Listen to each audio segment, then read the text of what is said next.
Hello! Mixing Hi. it up a little, saying hello instead of hi. Full of That's surprises. so fucked up. What the fuck? Welcome to Film Critters Processes. I'm Uh, Baru. I'm Jay Bearhat, coming at you live from day 1000. Yeah. So it's been 60 years in quarantine. Uh and we're still kicking, baby. Yeah, we are in fact still surviving. We're still seeing movies. We're watching films. We're doing a fun little double feature for our upcoming Throws It Back. Yeah, because everyone wanted us to watch one movie, and the one movie that we were supposed to watch, we probably don't have that much to say about it. It's just miserable and horrible. So we're gonna talk about two. So Which that's are gonna be fun. also miserable and horrible, but together Y- a full misery package. Exactly. Um, but today, We have uh, one movie to talk about. we have one movie. We're going to be talking about murder. We're going to be talking about death. And most importantly, we're going to be talking about Koreatown. That's Murder, right. Death, Koreatown. If you've clicked on this and you haven't seen the movie or heard of it, you're probably like, "What's Murder, Death, Koreatown?" Which is a fair statement because it is somewhat kind. It's one of those things where it's like I feel like this might be another of those cases where like I heard of something and there wasn't a lot of info on it and I checked it out and then like a month later like everyone is fucking talking about it. I might be overstating it, but I mean, it's got that potential. But it is a found footage film that came out this year and has kind of been under the radar, but is like starting to get like some like pretty good press. yeah. Yeah. And it's super, super like no budget at all. Like passion project kind of thing. There's a lot of different aspects of it that we're definitely going to go into here. But yeah. Jay, what did you think of the movie? No budget is yet right. It's definitely like it. YouTube's have probably more of a budget than this film. Oh yeah, I really liked it as like as like a person who. It's not like I enjoy found footage films. Like it's not one I go to, but that's because I feel like a lot of found footage films, it's such a well mined territory because you can make them so cheaply and easily that I feel hmm like a lot of movies don't really do anything with the concept other than like justify kind of like taking easier outs for things. oh Um, sure, and this one, I think very much so uses the concept to probably its not fullest extent, but to an extent that I have not seen it used before. yeah. No, I totally agree. It definitely it feels pretty, it feels pretty multimedia. There's this sort of ARG element that we're definitely going to talk about a little bit, um, and it's yeah, it kind of straddles the line between like vlog and like uh Actual kind of documentary. yeah, like Blair Witch Project kind of stuff. Like there's an investigation. Um, yeah.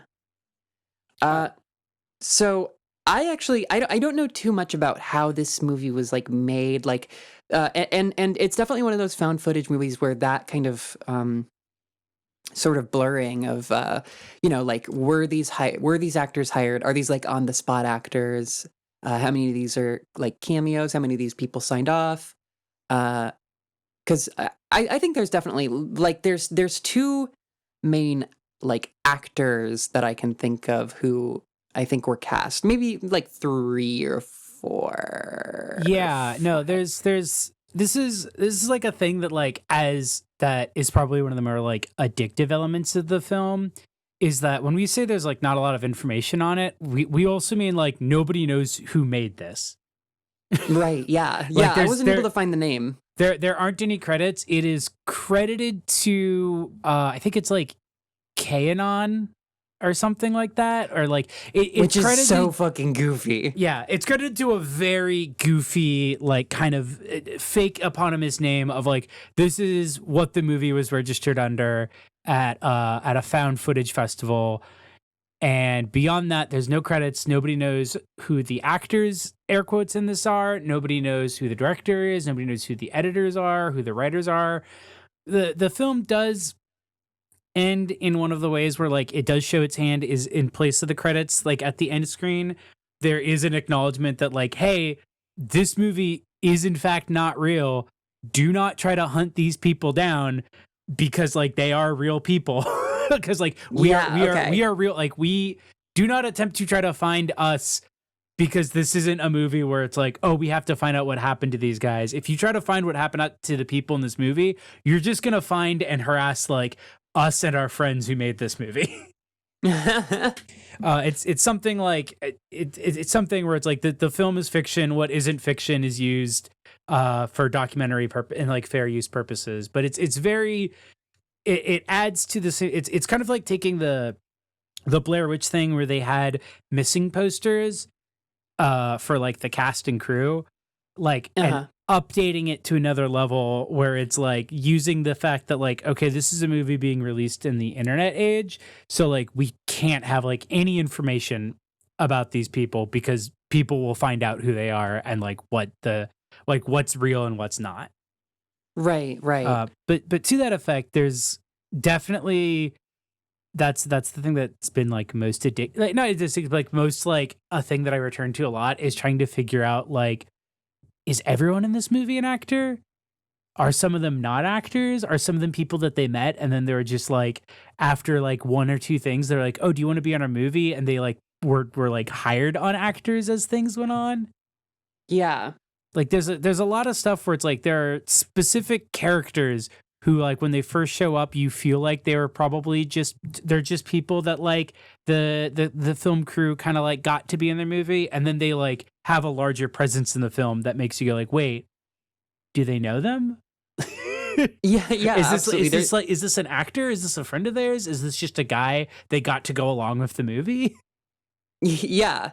There's like, I would say the most major kind of secondary character is this like unhoused individual who he kind of like finds in the alleyway. But then like there's like voiceover with that guy later on, and he like is like playing, a part in like the script, and he has like a major role. And so it's either like a good performance or it's a good performance by someone who is like not an actor, or I mean there's obviously no telling. Yeah, but yeah, it's that's exactly like one of the big ones I was thinking of is the character that he literally meets in an alley, and when this scene plays out, it legitimately feels like they just ran into this guy in the alley, and like he like was like, oh, like probably pieced together what was going on and was just like going along with it. But then he like returns several times over the course of the film, and so you're like, wait, is this like an actor? Like how? Like at what point does he realize that this is a movie that they're making?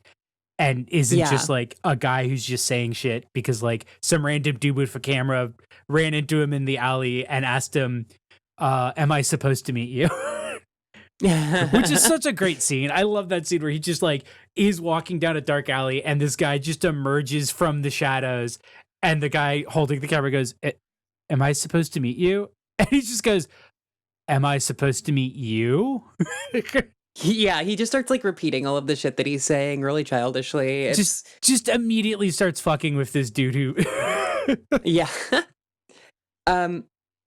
But so I will say that like that's one aspect of how the movie kind of blends reality and fiction. And the other aspect that like I was gonna have kind of like a soapbox here, because the movie centers around a murder that seems to have genuinely occurred in real life. Which I mean, like, I don't know, I haven't been able to like super confirm, but it's like on it's on like multiple local media outlets.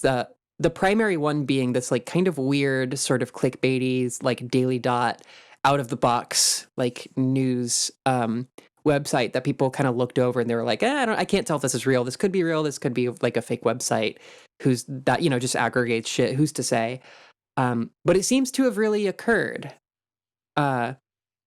Which I kind of originally had this point that was like, oh, this is so unethical. Like, how dare you use like a real life, murder, which to a certain extent, like I still kind of feel that way, but also I am thinking now about like rich people who do the same thing all the fucking time, every single fucking day in their movies. And like shit like the Marsha P. Johnson documentary, and just like how little respect is given to dead and murdered people by media, so at large. So it's kind of, it's whatever. I don't have that much of a problem with it with like a no budget project like this. But that is, I do think it's like a little bit minorly cringe that's in service of an ARG for 4chan.org/X, which is a place where people LARP as if paranormal activity is happening to them, kind of, or like, I don't know. It's more complicated than that. It's just a forum for talking about paranormal shit. It is basically the like creepypasta air quotes board. So like 90% of the content on it is going to be just general like it's the 4chan's version, although it predates it, of like r/no sleep. So it's like it's oftentimes always there's a level of fiction that you are assuming is going on in it, and people are doing like creepy stories and stuff. And then there's constantly the like, oh wait, but is this real? Like we don't know. Like it's 4chan's X is basically the found footage of the internet. Yeah. And I think X is like kind of, along with Something Awful, kind of the progenitor of like SCP Wiki type of stuff.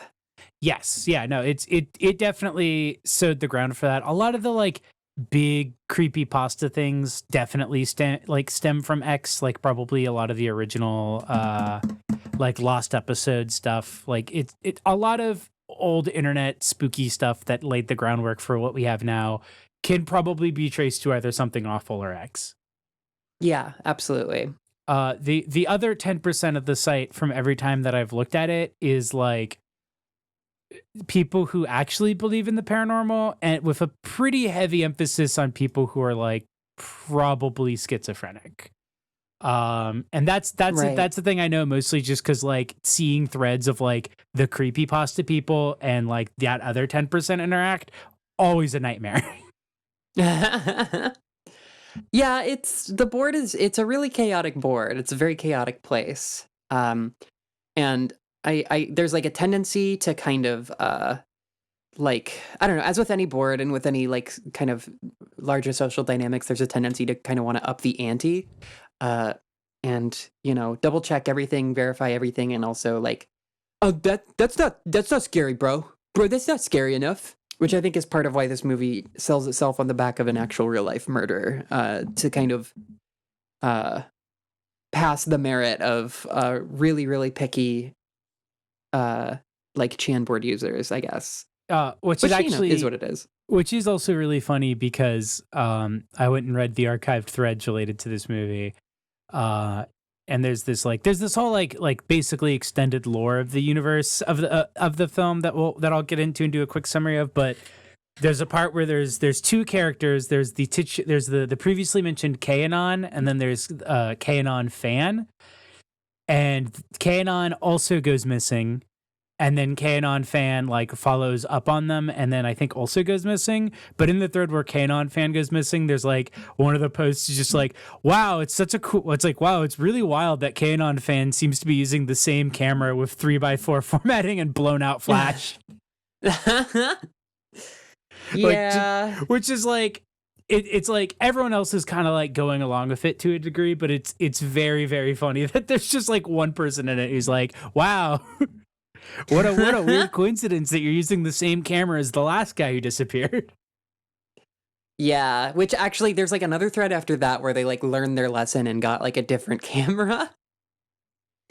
But that's still really funny. And like yeah, they use a lot of screen caps of like the 4chan X threads as like promotion almost. But the first like 2 or 3 threads that they posted about this were kind of like dead in the water. Like they got like 10 replies or something like that. And it wasn't until they kind of like honed it down and like, had more of a investigation, more details going, that people were like starting to engage with it a little bit more, which is its own thing, because you're able to kind of enrapture and entertain this really jaded internet board. Although I mean, like most of them are 15, so you it is what it is. But like, uh, yeah, I don't know. It's very silly.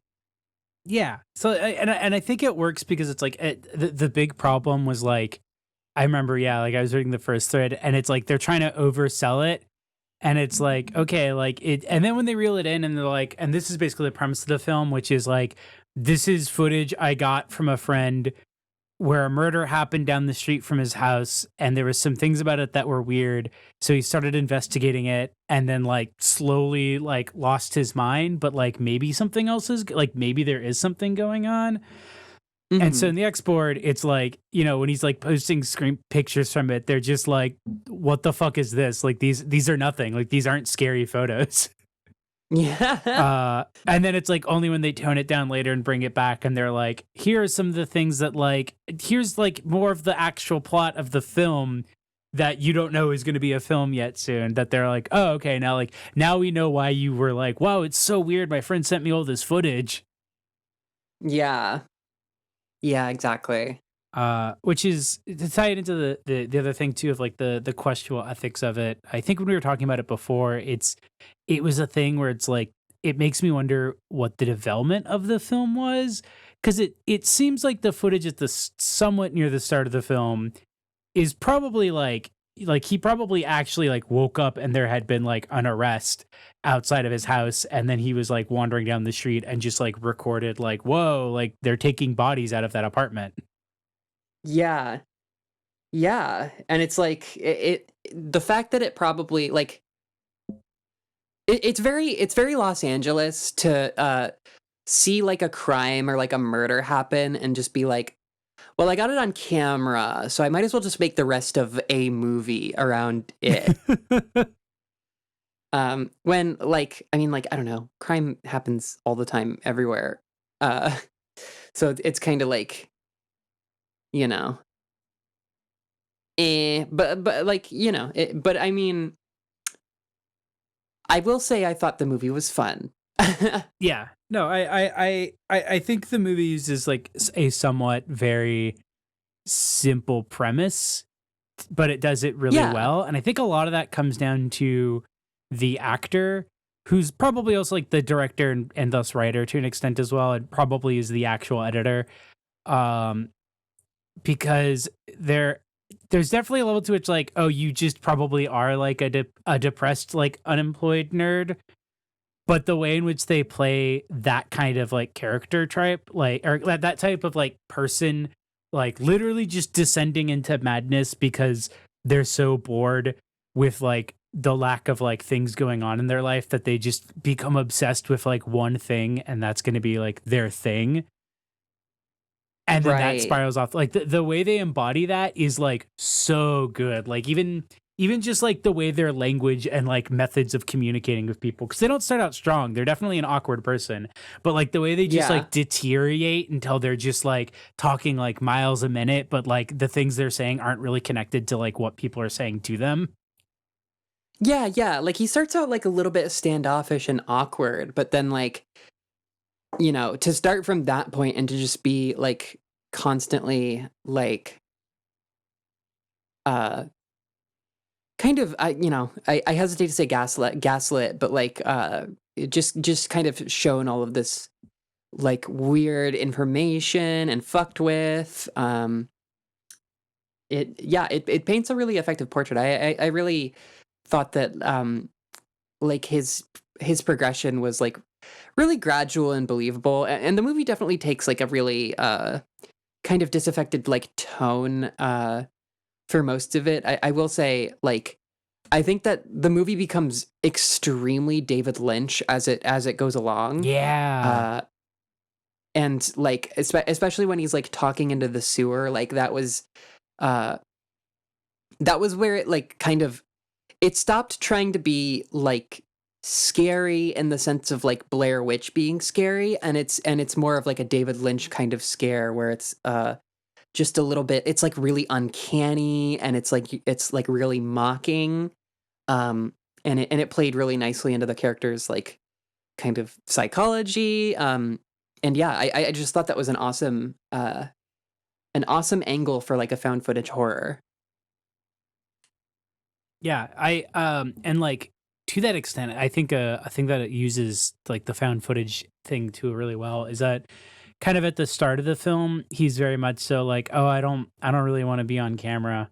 And so it's like, you know, he's hiding behind the camera, and then it's like it is the moment you actually see him is like the moment at which he is completely lost control of like what is going on. And Yeah. that is the Yeah. only time that you see like his face and then like his full body. Yeah. Which is like, yeah, I thought it was a pretty effective ending. It's Um, really good. I know I've seen some people have like mixed feelings about it. I like it. I think people were like hoping that it would be more, for lack of a way to put it, like like ambiguous. But I liked the ambiguity. But like the ending to me still reads as ambiguous because it's still not clear. Like my read of the film is that like his theory about what's going on is wrong. He just happened to also like stumble into like something insane that is happening.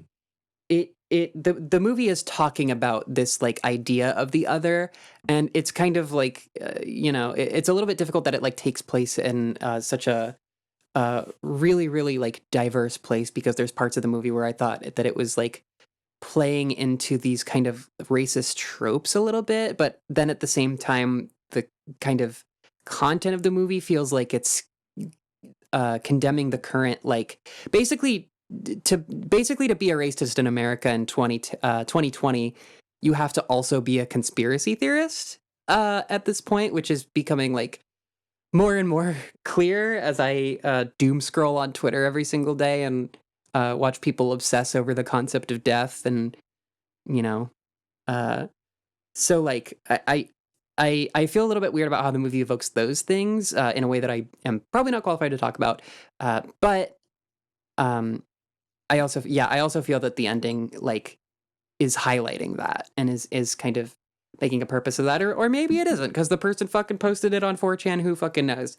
But like death of the author, in a death of the author kind of way as well. It kind of does that. I definitely think it's like if not intended as such, I definitely feel like, you know, the film links, even if it's just by like happenstance of like the directions of like what they could do and like how the film was developed, it does at the end of that link the narrator, like main characters, like descent into like conspiracy driven like insanity and obsessive, like oh like basically narcissism, where it's like it is a narcissism of like these messages are for me, all of this is happening around me because I am the investigator of this conspiracy.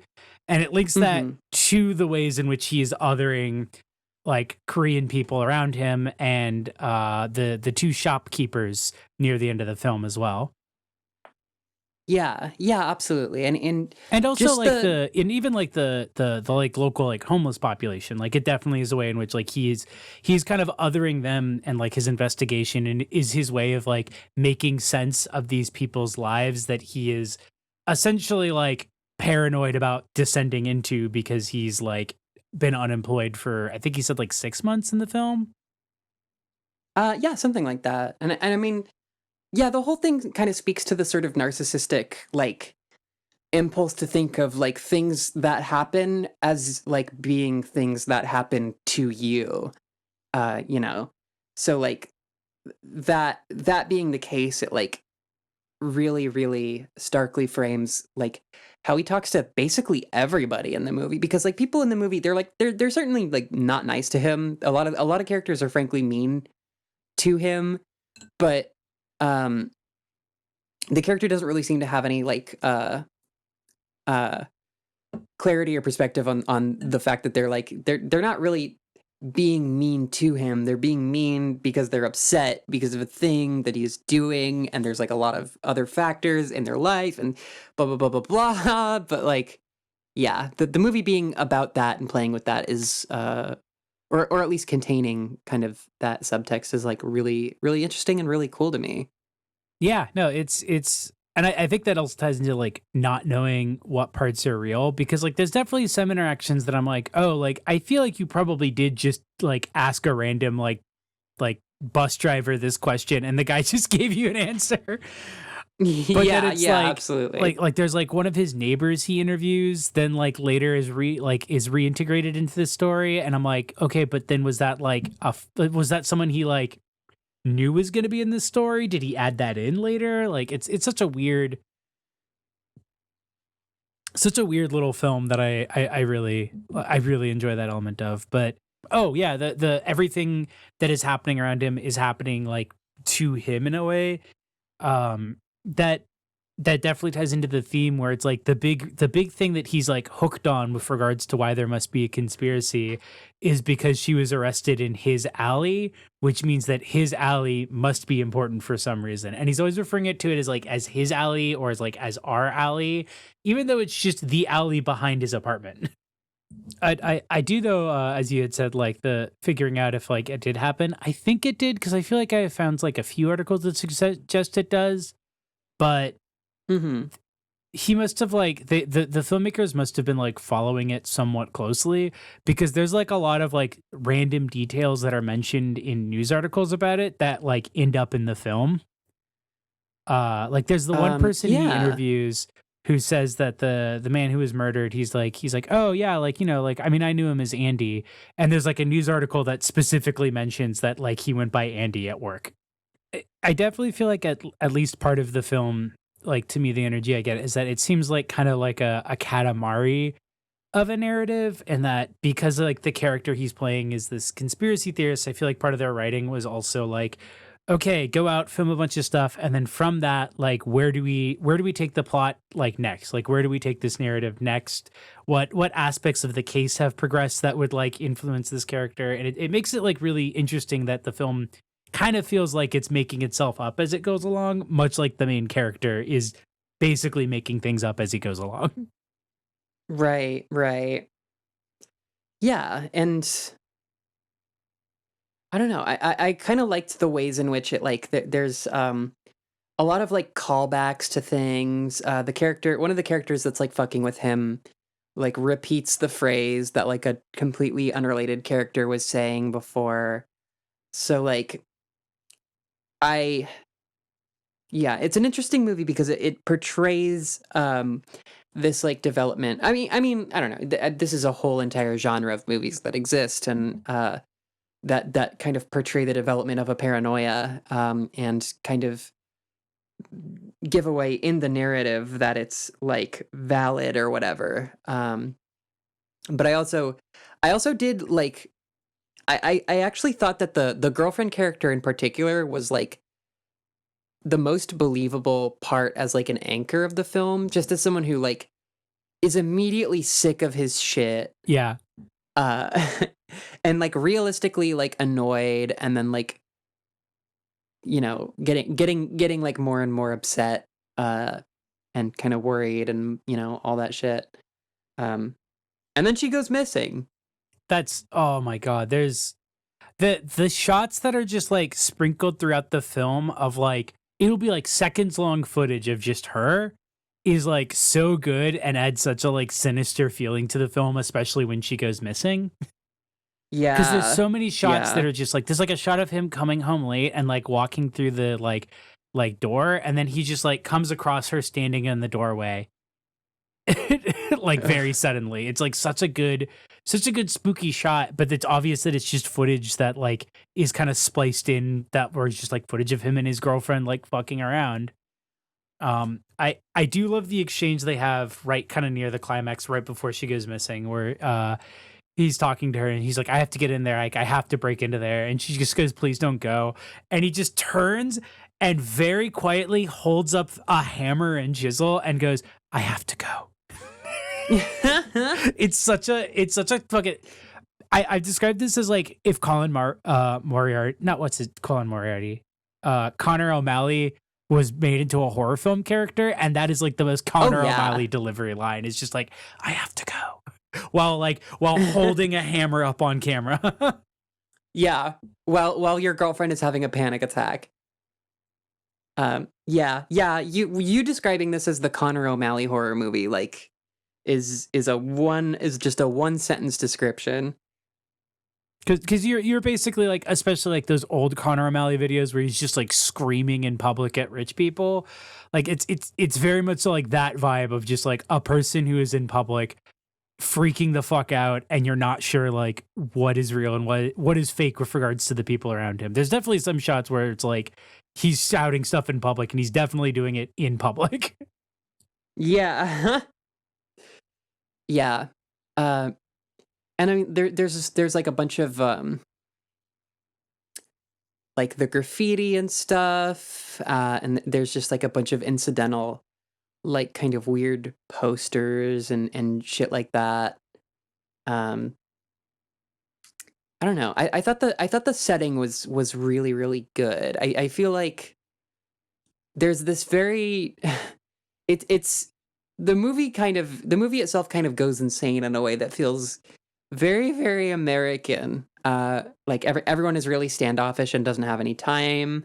And uh there's just all of these like really weird like shady businesses, and everything is all the sets are like these weird like garages and shit. Yeah, I don't know.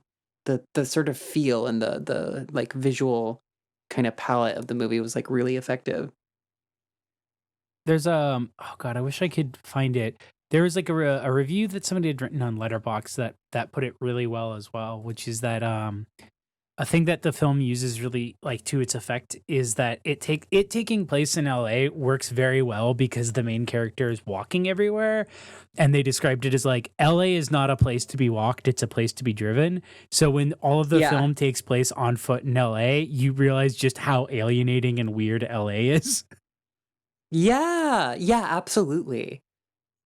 Like walking around in the Southwest fucking Like sucks. it's very obvious in the film too that like everywhere he's walking is like, oh, these places are like not made to be like walked around in. They're made to be driven through. Yeah. The way they use like towards the end of the film a lot of shots of like the sun setting so that the fog in the air is just like everywhere. Like using Oh the yeah. fog of Los Angeles as like an impending force of evil on the film is such a brilliant like touch. Like it if the people who made this film ever end up outing themselves or getting outed, I hope that they get get a budget to make a more interesting film, because it'd be really cool to see what they do if this is what they do with like, okay, what footage can we shoot with an iPhone? Yeah, absolutely. Like, and Los Angeles really pulls a lot of the weight, does a lot of the work in this film, because I can't imagine this working in some fucking like Denmark village, or like even in fucking, well, I mean, like maybe certain parts of Seattle this would definitely work with. Um, but yeah, I don't know. LA is just it's a very LA specific film, and LA's personality is just like a very specific aspect of LA's personality is definitely present.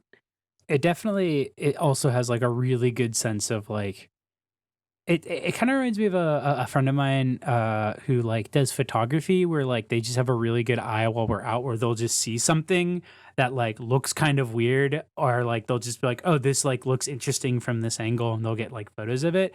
And I feel like that's like Mhm. why I'm interested to see like if they ever come out like with who made it, like what else they do, because like they definitely in this film show that they have like a sense of like, oh, that thing is like weird. Like, let's get footage of that. Or like, oh, this is like an interesting like thing that we could incorporate in our film somehow. Yeah. Yeah, definitely. So there's kind of already a multimedia sequel to Murder Death Koreatown And you can on even find it X. off their website. Like they link off to basically everything for it. Yeah. Which I'm gonna say, like, I fucking love the Ted the Cave Diver type shit. Like Yeah, no, same. the like GeoCities website with like your shitty camera photos, or your shitty like cell phone camera stuff. And just like the dumps of information is mwah, it is peak internet. It is absolute choice fiction. Yeah, and so the thing is, like, when you go to the website, they link off to the QAnon mystery page hosted on Wix site, which is such a great touch of just like, yeah, that is like a shitty website some random person on 4chan would use. God. And it's this is the story of QAnon fan. So it gives you all these updates up until February of this year, and then you have to go to the thread that they link off into the last one to kind of get the full story, because that's the point at which then QAnon fan also disappears. Mm-hmm. And so the kind of the kind of TLDR of it for everybody is that QAnon was somebody who was like, oh, at the end of this film, the narrator is like, I'm going to be sending all of this footage that I've recorded to a friend of mine who I used to make movies with so that he can edit it together. Hopefully, like, he will get this story out there because it's important to be known. And then you go back, let's see, to I think it's 2018, maybe 2019 is when this happened. You go back to like 2019, let's say, and that person is posting, hey, my friend just sent me, like, this person I used to make movies with in college got in touch, like, just sent me this box of like 60 plus, like, I think it's like 60 to 90 hours of footage, and like this long rambling note that I can't really understand. And I'm going over this footage, and it seems to have been like about a murder that happened in the neighborhood. And that basically tricks. Oh, damn. Yeah, and that sets off all this thing where it's like they're doing these threads about going over the footage and it being really strange, and about how their friend wants them to edit it into a film, but they're like not really sure what the form is supposed to take. And meanwhile, they're posting some clips that are basically like scenes from the movie without audio. Yeah, I think I saw some of that. And then people in the thread notice that there's like a code embedded in the videos, and he's like, oh, it's a dead man's switch. And essentially what ends up coming out is that this person has watched all of the footage and is like basically caught the same like brain virus or like paranormal effect or whatever it is that happened to their friend, and that they're now also obsessed with this case. And so they give an update in the thread where they go and visit the same spots that the character in the film does, and they're documenting some of the differences that have occurred since then. And then they end up in the same location as the end of the film. And I think the last tweet is just, or like the last post is just like, I'm not alone here. And then they disappear. And then QAnon fan does basically the same thing, where like the clues that had been embedded in the video are part of the dead man switch, which lead them to the same area, but then they find a sewer grate, and in the sewer grate they find a DVD case that gives them the coordinates of a place. And then when they go there, it's just a big empty warehouse, and at the back of the warehouse is a TV hooked up to a DVD player that when you hit play on the DVD starts to play the movie Murder, Death, Koreatown. And that was essentially the reveal of like the movie. And then it showed up at a found footage festival like a month later. Fuck yeah. I wonder what the DVD case was for. I know if you go to the 4chan thread, like you'll find the DVD case that he found in the well, I just mean like originally, like if it was like Harry Potter 2 for the PlayStation. Oh, what the original case was? Shrek fucking 5 or whatever. He pulls it out and it just has a GameStop thing on it. Oh my god. Or worse, like Blockbuster. Yeah, I mean, like, I think those aspects are like fun. I think they're maybe hyped up a little bit more, because like I don't know what that does for me as like a 26 or 27-year-old. I don't remember. But yeah, I like it. You know, it's fun. It's silly. And hey, it's free promotion. Thank you, Moot and WT Snacks and every're all of whom are tragically dead now. All of whom died many years ago. Passed. They're on their home planet. They'll be fine. but yeah, no, like the threads are very fun, and I do like the little bit of a set design in the threads where like all the images of like the weird table with like the screen on it and like the barrels and uh yeah. I will say that I know that there's apparently like they've like re-edited it a few times based on fan feedback. From what I've like seen a bit of it, it sounds like it's not like super major changes. I did buy a copy of the DVD and got another rental code, so I might go to Vimeo and I might like watch them and see if there's any major differences. You said there was Oh yeah, you said there yeah. was voiceover featuring the homeless guy. Just as a question, does that involve the sewer scene? Yeah, it's during the sewer where he like looks at the sewer grate and the homeless man is like talking to him through the sewer grate. Okay. That is actually not in the version that I watched. Oh, Yeah, okay. that's because like the only major thing that he said was the difference between two of the newest versions is like based on feedback. There's been a change in the audio during a key scene, and I saw that scene and I was like, I bet in the original audio of this, like you're supposed to be able to hear someone talking. Okay, so they just cut out the Yeah, talking? it's just like weird ambient noise basically. Well, that's kind of, I mean, I don't know. I guess I could go either way on that, but I liked how it like because the voiceover, let me be clear, it was poorly mixed, and it fucked with the mise en scène completely. Like it takes you out of the movie, to be sure. Um, but that was specifically the part that I was talking about when I mentioned that the movie was very, very David Lynch to me. Uh, because the more uncanny that audio was, the more that I like kind of keyed into this very like specific kind of style that they were going for, or I guess it turns out not going for. Uh, Well, the thing is, like, I don't know if the version I watched is the air quotes newest one. I just know that that's what like the big oh difference is sure. between the two. Um, I guess I Mm. could find out when I get the DVD which version's on the DVD. Yeah, that'll be interesting actually. uh, Let me know if there's any fun special features yeah, too. no, I'm excited to see what I get with it. I do also know that another one of the versions they have on the Vimeo is, I guess people kept complain is that some people complained about the music and they're like, well, I like the music, but and they call it just like the found footage purist version, where there's no post added music. It's all just like the actual sound from it because they're like some people kept complaining about this, so we just did another edit of the audio. That's really funny. You know, gotta please the fans. Um, which you know, I mean, like at a certain point, it's like I know we're all on the internet and we all have video games that like have 20 fucking patches on day one.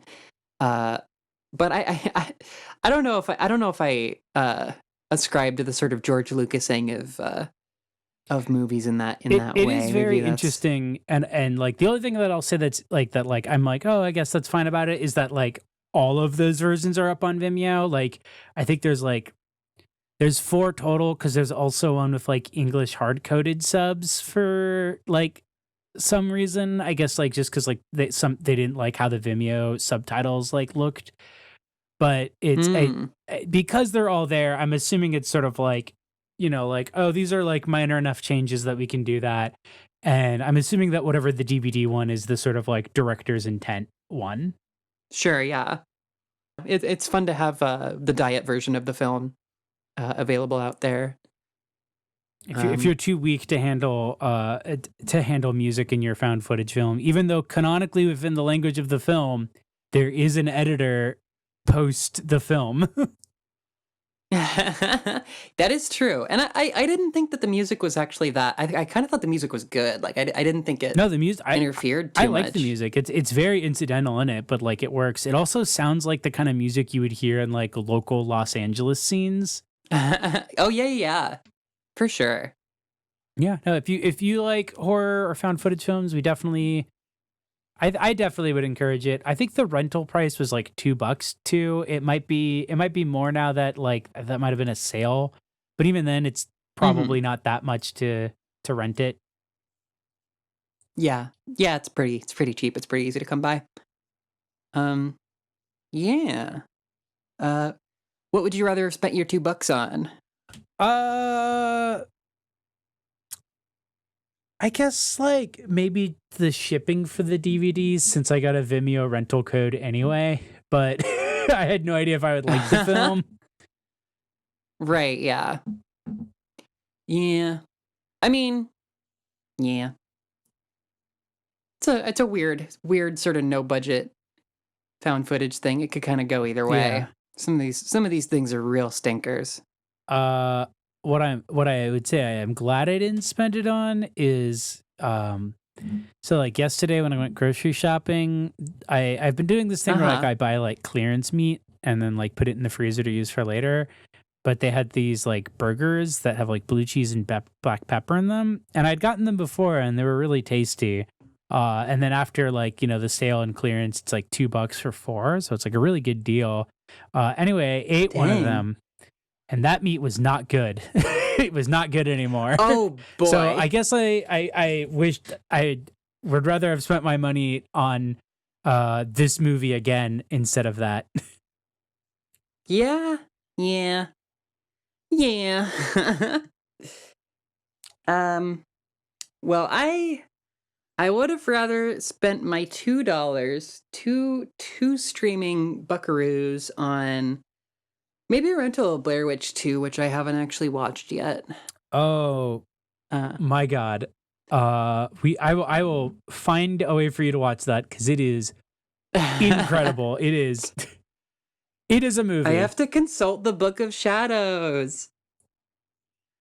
Every clip I've seen of it has driven me completely schizophrenically insane. That clip on the Classics of Cinema account of the goth girl and the owl is from Book of Shadows. Oh my God! Yes, incredible film. I can't wait to watch it.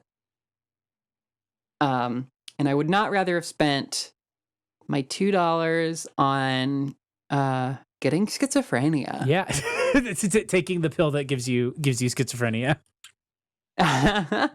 the red pill. Yeah.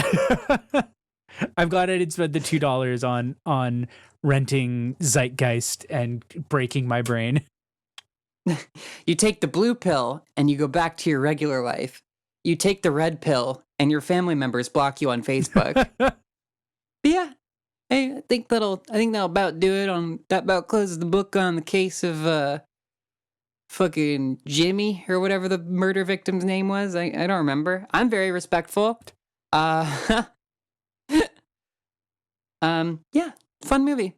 Yeah, no, definitely worth a recommendation. I would also say I'd probably also recommend Mr. Jones from 2013. Hell yeah. Hell fucking yeah, dude. Yeah, I'll definitely check that out. And yeah, we love found footage here. We love it. Yeah. And keep an eye out. We're gonna have the Throws It Back episode that we referenced before, where we're gonna be talking about 2 movies. I might as well just say it's gonna be the poll is over, so it's gonna be Dark Knight Rises and Zootopia for our propaganda poll. Yeah, and the one that one that we realized we wouldn't have a lot to say about after it won was Zootopia. Yeah. Yeah. We'll try to figure it out. We'll try to suss it out. See what we can say. But yeah, other than that, keep it locked, keep it subscribed, keep it fucking Patreoned for early access. Thank you to our patrons. And yeah. And thanks so much for joining us. Yeah, thank you all. It is always fun to talk about films. And I found out that our review of Bacurau got a bunch of people to watch it. So I'm very happy to hear that we get people to watch films too. Good. Good. Bacurau is so fucking good. I told my parents to watch Bacurau. I hope they do. I love it because it's like it is, and I don't use accessible in a negatory way or even in a way to suggest that it's like a simple film. but it is Sure, such a yeah. like it is a film you can recommend to your parents in the same way like Parasite is, where it's like it's a film that does what movies are really, really good at, but not in a way where it's like you need to have like all of this like film like history knowledge or whatever to appreciate. Yeah, yeah, It absolutely. probably helps if Like, you like and know westerns, I guess, but I mean even I love it and mhm. I don't know shit about westerns. Yeah, I haven't seen any of those fucking movies. The fucking good, the bad, and the fucking the bad also. A fistful of hands, whatever they're called. Who cares? I'm fuck culture. Yeah. Uh, and fuck cinema. And fuck you. But thank you so much. Thank you Thank you so so much, much for especially in joining. these trying times. Please, please, please. Please, please. Yeah. Any last words, Jay? uh No, I was trying to think of something funny to say and I didn't have anything. Fuck it. I can't wait for I mean I say this now and then I'm gonna be like, God, I miss summer, but I can't wait till it ends and it stops being like bright until 10 p.m. and then I can like hopefully be on a normal person sleep schedule again. It is pretty fucked up. I'm not gonna lie. I think I might have to at some point in my life live a little closer to the equator because the sun still being up at like 11:30 p.m. sucks, and then it sucks worse when you're like up until 4:30 a.m., which is not a time that the sun should rise, I don't think. Yeah, no, it is dark for people who don't live near the Pacific Northwest. It currently gets dark for about 5 to 7 hours. It's brutally fucked up. But my basil plant is doing wonderfully. If for anyone who is curious. I am. I'm glad to hear that. Good. Hey, shout outs to Brews Basil Plant. Oh God. Well, thanks for joining us, everyone. We've gone insane. Yeah. Yeah. Bye. Bye.